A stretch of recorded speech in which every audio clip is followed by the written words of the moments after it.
أعوذ بالله من الشيطان الرجيم. بسم الله الرحمن الرحيم. الحمد لله الذي أنزل على عبده الكتاب ولم يجعل له عوجا قيما لينذر بأسا شديدا من لدنه ويبشر المؤمنين الذين يعملون الصالحات أن لهم أجرا حسنا ماكثين فيه أبدا وينذر الذين قالوا اتخذ الله ولدا ما لهم به من علم ولا لآبائهم كبرت كلمة تخرج من أفواههم إن يقولون إلا كذبا فلعلك باخع نفسك على آثارهم إن لم يؤمنوا بهذا الحديث أسفا إنا جعلنا ما على الأرض زينة لها لنبلوهم أيهم أحسن عملا وإنا لجاعلون ما عليها صعيدا جرزا أم حسبت أن أصحاب الكهف والرقيم كانوا من آياتنا عجبا إذ أوى الفتية إلى الكهف فقالوا ربنا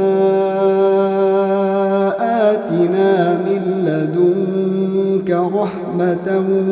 وهيئ لنا من أمرنا رشدا فضربنا على آذانهم في الكهف سنين عددا ثم بعثناهم لنعلم أي الحزبين أحصى لما لبثوا أمدا نحن نقص عليك نبأهم بالحق إنهم فتية آمنوا بربهم وزدناهم هدى وربطنا على قلوبهم إذ قاموا فقالوا ربنا رب السماوات والأرض لن ندعو من دونه إلها لقد قلنا إذا شططا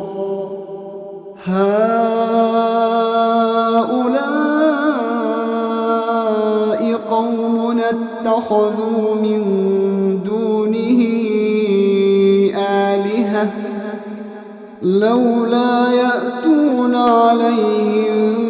بسلطان بين فمن أظلم ممن افترى على الله كذبا وإذ اعتزلتموهم وما يعبدون إلا الله فأووا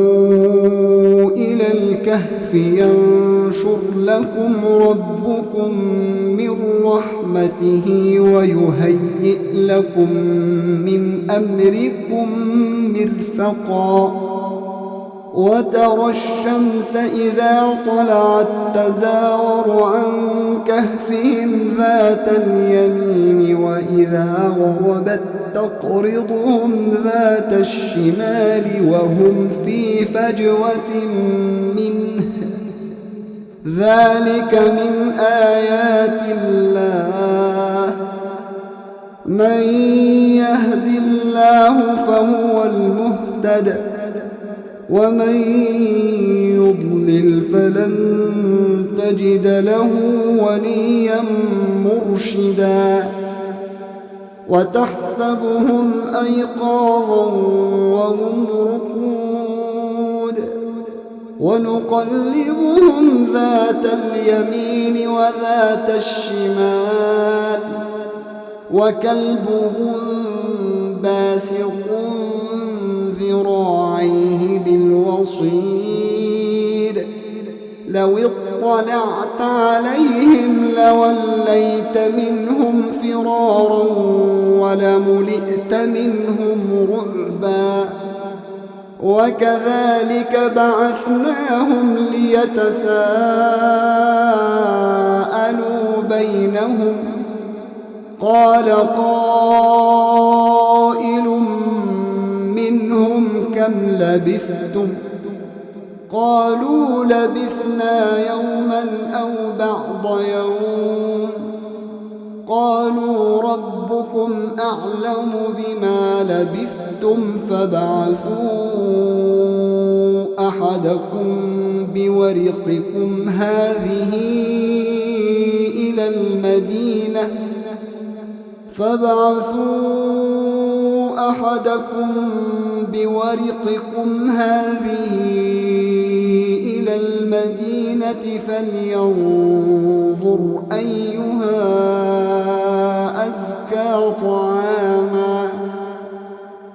فلينظر أيها أزكى طعاما فليأتكم برزق منه وليتلطف ولا يشعرن بكم أحدا إنهم إن يظهروا عليكم يرجموكم أو يعيدوكم في ملتهم ولن تفلحوا إذا أبدا وكذلك أعثرنا عليهم ليعلموا أن وعد الله حق وأن الساعة لا ريب فيها إذ يتنازعون بينهم أمرهم فقالوا ابنوا عليهم بنيانا ربهم أعلم بهم قال الذين غلبوا على أمرهم لنتخذن عليهم مسجدا سيقولون ثلاثة رابعهم كلبهم ويقولون خمسة سادسهم كلبهم رجما بالغيب ويقولون سبعة وثامنهم كلبهم قل ربي أعلم بعدتهم ما يعلمهم إلا قليل فلا تمار فيهم إلا مراء ظاهرا ولا تستفت فيهم منهم أحدا ولا تقولن لشيء إني فاعل ذلك غدا إلا أن يشاء الله واذكر ربك إذا نسيت وقل عسى أن يهديني ربي لأقرب من هذا رشدا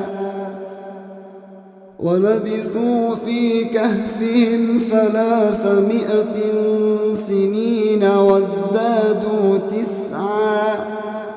قل الله أعلم بما لبثوا له غيب السماوات والأرض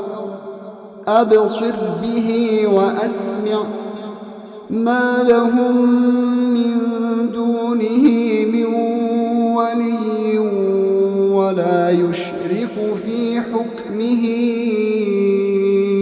أحدا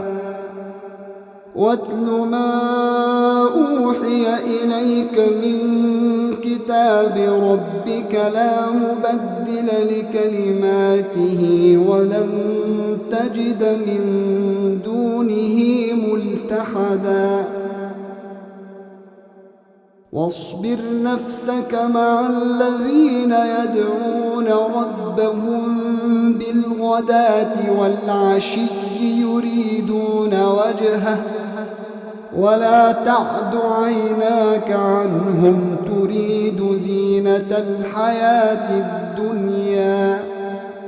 ولا تطع من أغفلنا قلبه عن ذكرنا واتبع هواه وكان أمره فرطا وقل الحق من ربكم فمن شاء فليؤمن ومن شاء فليكفر إنا أعتدنا للظالمين نارا أحاط بهم سرادقها وإن يستغيثوا يغاثوا بماء كالمهل يشوي الوجوه بئس الشراب وساءت مرتفقا إن الذين آمنوا وعملوا الصالحات إنا لا نضيع أجر من أحسن عملا أولئك لهم جنات عدن تجري من تحتهم الأنهار يحلون فيها من أساور من ذهب ويلبسون ثيابا خضرا من سندس واستبرق متكئين فيها على الأرائك نعم الثواب وحسنت مرتفقا واضرب لهم مثل الرجلين جعلنا لأحدهما جنتين من أعناب وحففناهما بنخل وجعلنا بينهما زرعا كلتا الجنتين آتت أكلها ولم تظلم منه شيئا وفجرنا خلالهما نهرا وكان له ثمر فقال لصاحبه وهو يحاوره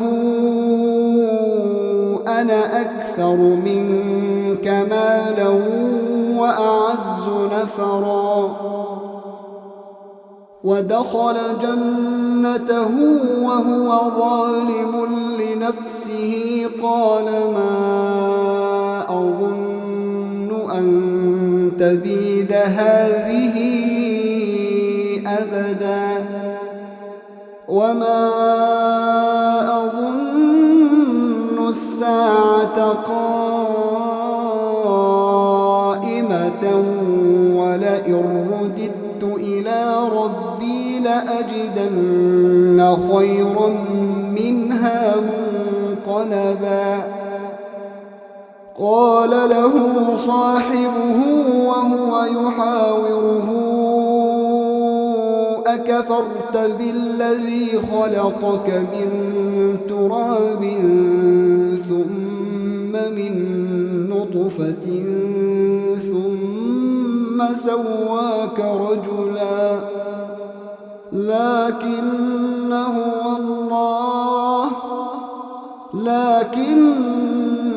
هو الله ربي ولا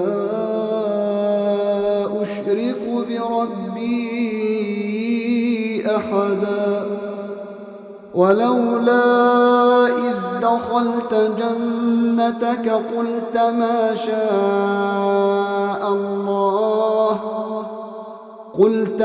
شاء الله لا قوة إلا بالله إن ترني أنا أقل منك مالا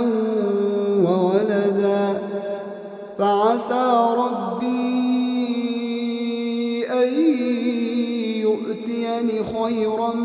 من جنتك ويرسل عليها حسبانا من السماء فتصبح صعيدا زلقا أو يصبح ماؤها غورا فلن تستطيع له طلبا وأحيط بثمره فأصبح يقلب كفيه على ما أنفق فيها وهي خاوية على عروشها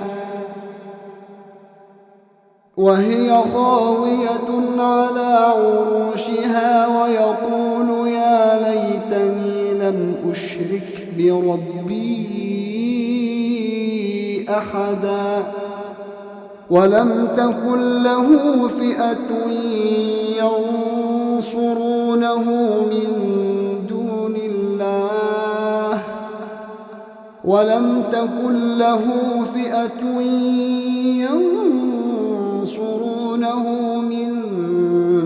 الله وما كان منتصرا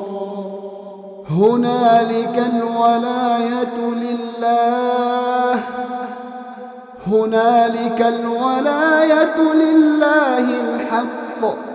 هو خير ثوابا وخير عقبا واضرب لهم مثل الحياة الدنيا كماء إن أنزلناه من السماء فاختلط به نبات الأرض فأصبح هشيما تذروه الرياح وكان الله على كل شيء مقتدرا المال والبنون زينة الحياة الدنيا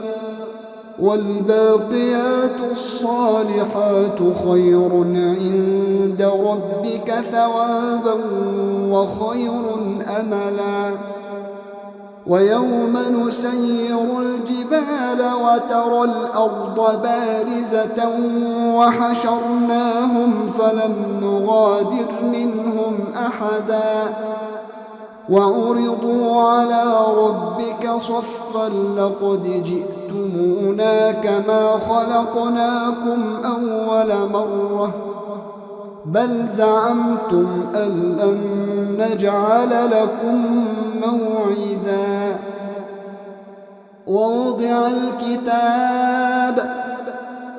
ووضع الكتاب فترى المجرمين مشفقين مما فيه ويقولون يا ويلتنا ما لهذا الكتاب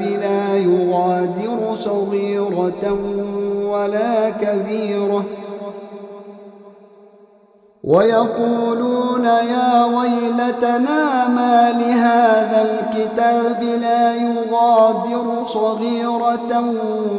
ولا كبيرة إلا أحصاها ووجدوا ما عملوا حاضرا ولا يظلم ربك أحدا وإذ قلنا للملائكة اسجدوا لآدم فسجدوا إلا إبليس كان من الجن ففسق عن أمر ربه أفتتخذونه وذريته أولياء من دوني وهم لكم عدو بئس للظالمين بدلا ما أشهدتهم خلق السماوات والأرض ولا خلق أنفسهم وما كنت متخذ المضلين عضدا ويوم يقول نادوا شركائي الذين زعمتم فدعوهم فلم يستجيبوا لهم وجعلنا بينهم موبقا ورأى المجرمون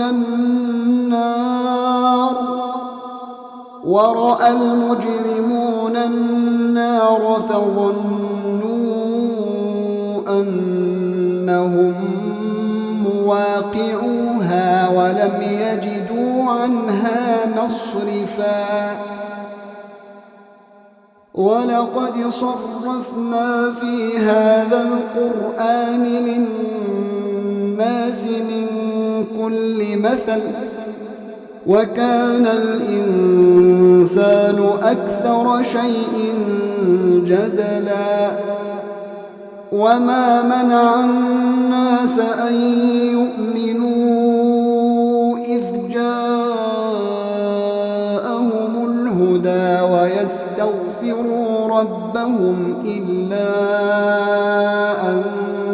تأتيهم سنة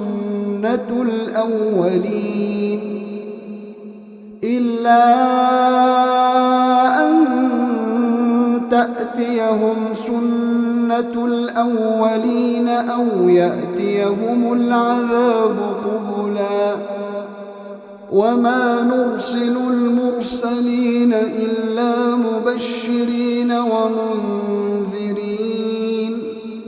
ويجادل الذين كفروا بالباطل ليدحضوا به الحق واتخذوا آياتي وما أنذروا هزوا ومن أظلم ممن ذكر بآيات ربه فأعرض عنها ونسي ما قدمت يداه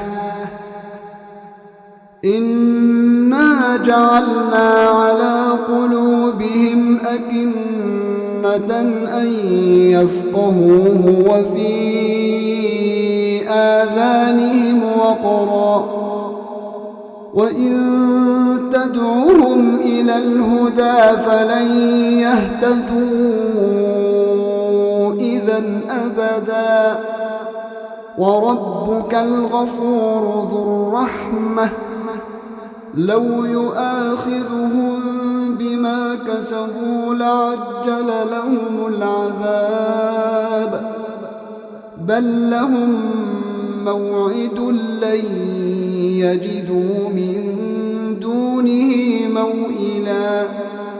وتلك القرى أهلكناهم لما ظلموا وجعلنا لمهلكهم موعدا وإذ قال موسى لفتاه لا أبرح حتى أبلغ مجمع البحرين أو أمضي حقبا فلما بلغا مجمع بينهما نسيا حوتهما فاتخذ سبيله في البحر سربا فلما جاوزا قال لفتاه آتنا غداءنا لقد لقينا من سفرنا هذا نصبا قال أرأيت إذ أوينا إلى الصخرة فإني نسيت الحوت وما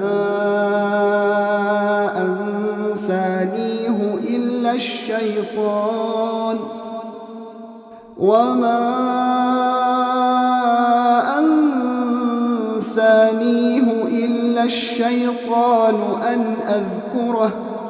واتخذ سبيله في البحر عجبا قال ذلك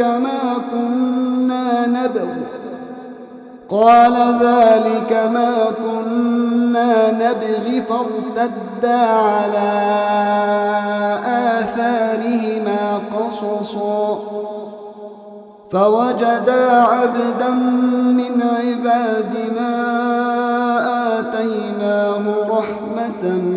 من عندنا وعلمناه من لدنا علما قال له موسى هل أتبعك على أن تعلمني مما علمت رشدا قال إنك لن تستطيع معي صبرا وكيف تصبر على ما لم تحط به خبرا قال ستجدني إن شاء الله صابرا ولا أعصي لك أمرا قال فإن اتبعتني فلا تسألني عن شيء حتى أحدث لك منه ذكرا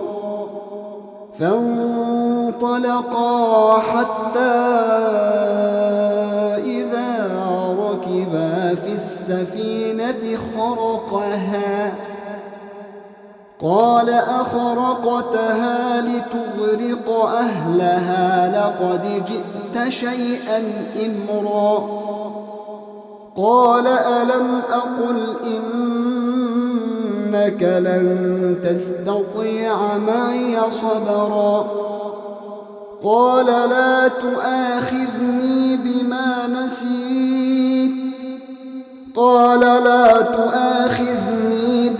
نسيت ولا ترهقني من أمري عسرا فانطلقا حتى إذا لقيا غلاما فقتله قال أقتلت نفسا زكية بغير نفس لقد جئت شيئا نكرا قال ألم أقل لك إنك لن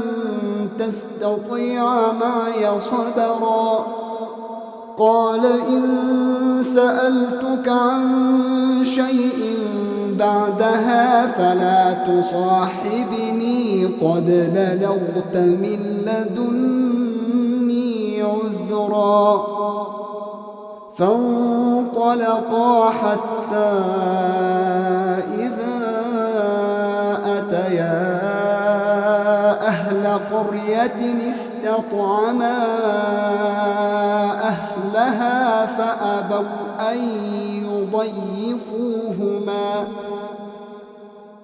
فأبوا أن يضيفوهما فوجدا فيها جدارا يريد أن ينقض فأقامه قال لو شئت لاتخذت عليه أجرا قال هذا فراق بيني وبينك سأنبئك بتأويل ما لم تستطع عليه صبرا أما السفينة فكانت لمساكين يعملون في البحر فأردت أن أعيبها وكان وراءهم ملك يأخذ كل سفينة غصبا وأما الغلام فكان أبواه مؤمنين فخشينا أن يرهقهما طغيانا وكفرا فأردنا أن يبدلهما ربهما خيرا منه زكاة وأقرب رحما. وأما الجدار فكان لغلامين يتيمين في المدينة وكان تحته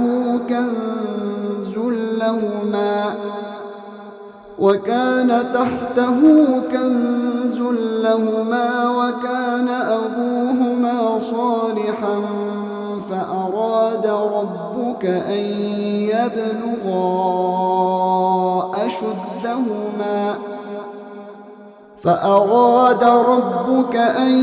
يبلغا أشدهما ويستخرجا كنزهما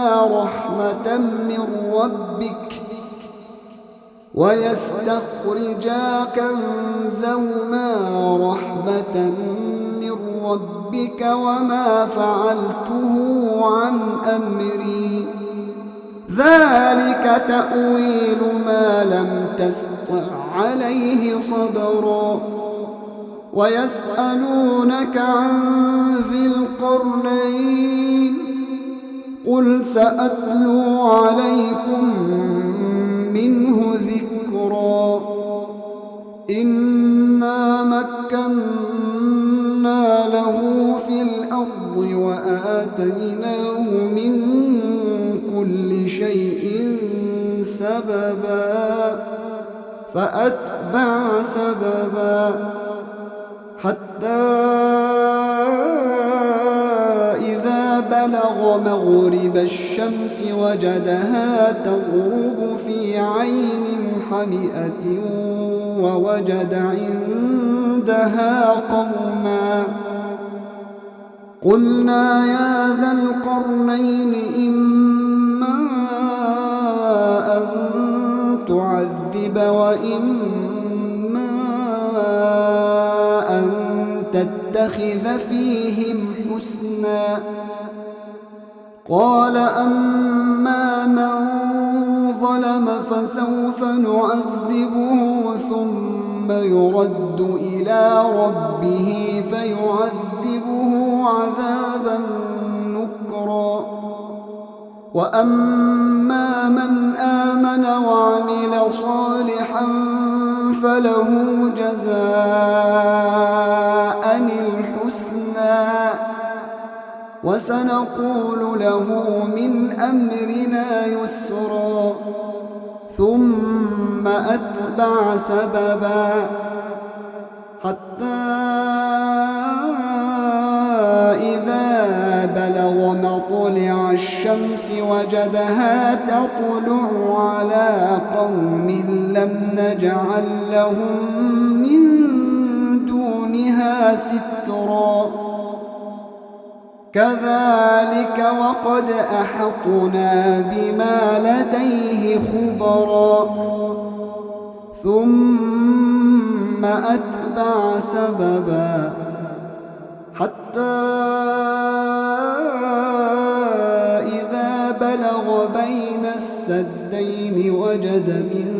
دونهما قوما لا يكادون يفقهون قولا. قالوا يا ذا القرنين إن يأجوج ومأجوج مفسدون في الأرض فهل نجعل لك خرجا على أن تجعل بيننا وبينهم سدا. قال ما مكني فيه ربي خير فأعينوني بقوة أجعل بينكم وبينهم ردما. آتوني زبر الحديد حتى إذا ساوى بين الصدفين قال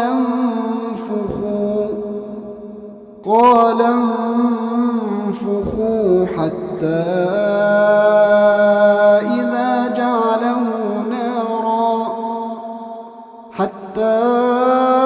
إذا جعله نارا قال آتوني أفرغ عليه قطرا فما استطاعوا أن يظهروه وما استطاعوا له نقبا قال هذا رحمة من ربي فإذا جاء وعد ربي جعله دكاء وكان وعد ربي حقا وتركنا بعضهم يومئذ يموج في بعض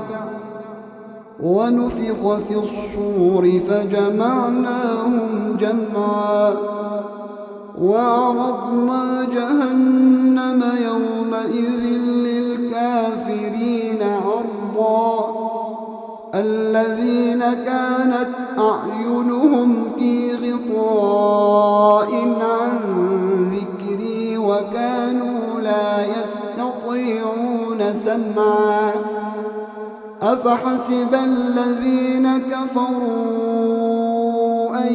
يتخذوا عبادي من دوني أولياء إنا أعتدنا جهنم للكافرين نزلا قل هل ننبئكم بالأخسرين أعمالا الذين ضل سعيهم في الحياة الدنيا وهم يحسبون أنهم يحسنون صنعا أولئك الذين كفروا بآيات ربهم ولقائه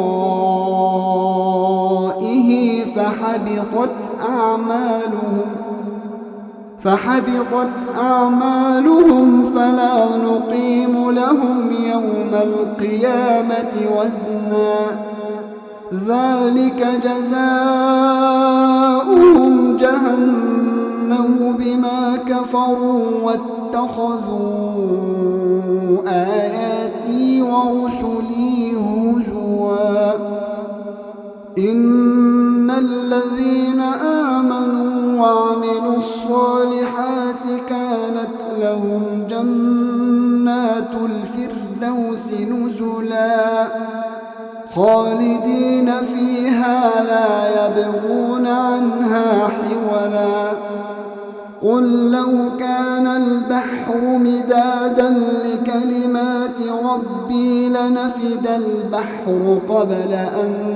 تنفد كلمات ربي ولو جئنا بمثله مددا قل إنما أنا بشر مثلكم يوحى إلي أنما إلهكم إله واحد فمن كان يرجو لقاء ربه فليعمل عملا صالحا ولا يشرك بعبادة ربه أحدا.